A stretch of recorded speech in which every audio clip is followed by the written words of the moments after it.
আসসালামু আলাইকুম। দেশ প্রবাসী যারা আছেন অবশ্যই আল্লাহর রহমতে যে যেখানে আছেন অবশ্যই সাবধানে থাকবেন, সুস্থ থাকবেন এই দোয়া করি। তো আজকে বন্ধুরা আপনাদের সঙ্গে একটা বিষয় শেয়ার করব। সেটা হচ্ছে রয়্যাল ওমান পুলিশের পক্ষ থেকে একটা বিজ্ঞপ্তি জারি করা হয়েছে।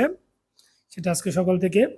সেটা হচ্ছে যারা আপনার ওমানের বাসিন্দা এবং প্রবাসী নাগরিক আছেন এবং যারা যে জায়গায় থাকবেন, যদি আপনাদের মাথার উপর বা আকাশে যদি কোনো ড্রোন, কোনো ধরনের আকাশে সাদৃশ্য কোনো কিছু দেখতে পান, সেটা অবশ্যই কিন্তু ভিডিও করে বা পিকচার করে রয়্যাল ওমানের এই হোয়াটসঅ্যাপ নম্বরে আপনারা দিয়ে দিবেন।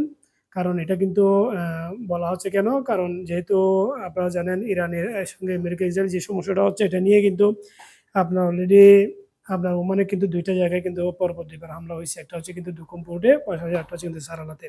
যার কারণে গিয়ে ওমান পুলিশ হিসেব করতেছে যে আপনি যেখানে থাকেন বা যে এরিয়াতে থাকেন ওখানে যদি আকাশে কোনো ধরনের যে এরকম কোনো সাদৃশ্য জিনিস দেখেন, সেটা অবশ্যই ভিডিও করে আপনি সরাসরি রয়্যাল ওমানের এই হোয়াটসঅ্যাপ নম্বরে পাঠাতে পারবেন। পাশাপাশি আবার আরেকটা জিনিস কিন্তু নিষেধ করা হয়েছে, সেটা হচ্ছে কি এই ধরনের ভিডিও বা ছবি আপনার কোনো সোশ্যাল মিডিয়াতে দিবেন না। এবং যদি দিতেও হয় তাহলে আগে হোয়াটসঅ্যাপে আপনি পুলিশ নাম্বার যে হোয়াটসঅ্যাপ নাম্বার সেখানে দিয়ে তারা যদি পারমিশন দেয় তাহলে আপনি কিন্তু দিতে পারবেন। তো যার কারণে প্রত্যেকে সাবধান থাকবেন। তো যদি পারেন তাহলে আপনারা এই ইনফরমেশনটা প্রত্যেকের সঙ্গে শেয়ার করবেন। সবাই ভালো থাকবেন, সুস্থ থাকবেন, নিজে সেফ থাকবেন এবং অন্যকে অবশ্যই সেফ থাকার জন্য পরামর্শ দিবেন। আসসালামু আলাইকুম।